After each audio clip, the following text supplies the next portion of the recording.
Tapos ngayon po, nung nakatulog po ko dun sa kaibigan ko, yung mukha ko nun, wala pa, mata ko, sobra pang itim dito. Grabe pang itim. Sobrang pagod. Po. Ay, bag ko, pwede pa malagyan ng kaldero sa loob. Okay, tapos nung time na yun, after 1 week, hindi po ako nagpakita dun sa mga kapitbahay namin dahil wala po akong ginawa. Bawat gising ko, inom ako na ito, antok na naman. So, Pero yung pain nandun pa. nabawasan na po yung pain ko doon. Tapos, di po ba nag-chat po ako sa inyo doon, Doc, okay lang po ba itong nangyayari sa akin na panay tulog po po? Na halos sa gabi na lang po ako kumakain. Sabi ko niyo, okay lang.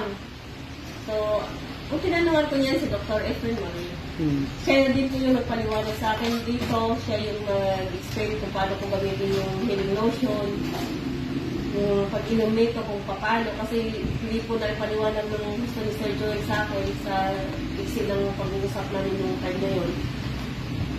So, yun po. Ang nangyayari dito, so kahit paano may na-member na po rin ako na isa nito, yung bahay na tinulugan ko, dahil after 1 week po nun, nakita po nila yung pag-iiba ng mukha ko. So, nagiging maliwalas daw yung mukha ko. Sumula na nawala yung pain. Hanggang ngayon, wala na po kayo nararamdaman. At sa simula po na nawala yung pain ko, 2 weeks lang po. Within 2 weeks nang nilaklak ko to, naubos ko po ang 4 na piraso nito. 5. Kasi binigyan ko nila ako ng 7 ganito at saka isang healing lotion. Parang ano na lang po ata, libre na lang po ata. Yung iba kasi pinakwenta ko po, sobra po yung yung package na pinadala nila sa akin.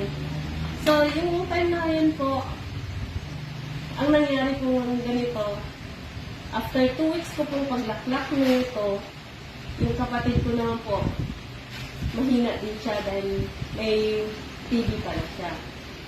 So, yung time na yun, isip bilang isang panganay na kapatid, hindi ko rin matiis yung kapatid ko dun sa kapitbahay namin na inuubo ng inuubo. So, ang ginawa ko po noon, dinala ko po yung healing lotion. Yun ang pinanghaplas ko sa kanya, minamassage ko. Hindi ko pa siya pina-check up noong time na yun. Hindi ko alam kung anong sakit niya talaga. Akala lang namin ordinaryong ubo lang.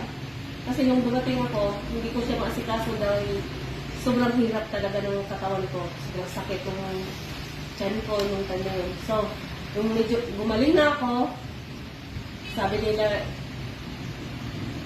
ganyan ka na maglakad? Kaiba na, no? Ang bilis. Actually, kanina nung nakita kita, hindi ko akalain ikaw yun. Kasi nung nakita ko, sabi, ang bilis maglakad dito. Kasi nakita kita, pumunta ka rito eh. Tapos bumalik ka. Sabi ko, si ma'am na ba yun? Tsaka iba na yung aura. Kaya, sabi, na dalawang isip pa nga akong batiin ka eh. Kasi nung nakita tayo nun, halos parang kang robot eh. Maglakad yung ano mo. Tapos ngayon, di po ba napansin niyo naglalakad ako? may dala ako ako. dito. Kasi masakit nga. Tapos dala ko yung anak ko. Dahil pag naglalakad ako, kailangan ko nahawak. Nakahawak.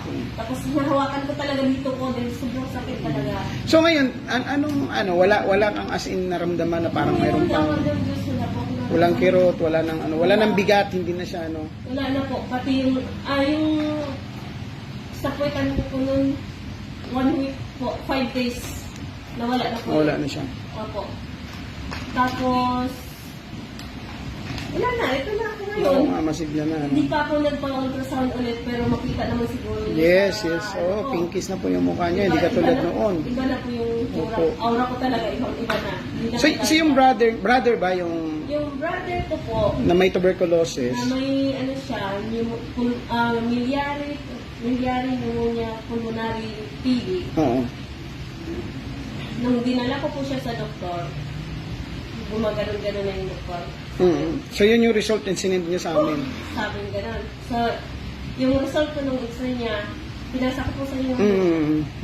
Ang ginawa ko po, nung time na hindi daw talaga siya makatulog, nakaganyan na lang po siya ng dok.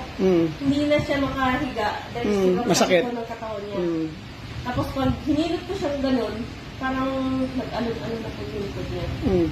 So sabi ko, baka wala wala na atang baga dahil sa katabigasan ng ulo siguro ng mga tao din po, no? Yung ginagawa ko niyang almusal niyang kape at sigarilyo. Tapos, hindi po kakain ng kanin. Mga alas 9 ng umaga, mag-start ng mag-inom. Puro na lang ganun. Tapos, pagsasaway ng asawa, siya pa yung Yung time na yun, pinursigi ko siyang, pagkatapos ko siyang hilotid, after 3 days po nun, pinursigi ko talaga siyang magpa-check up.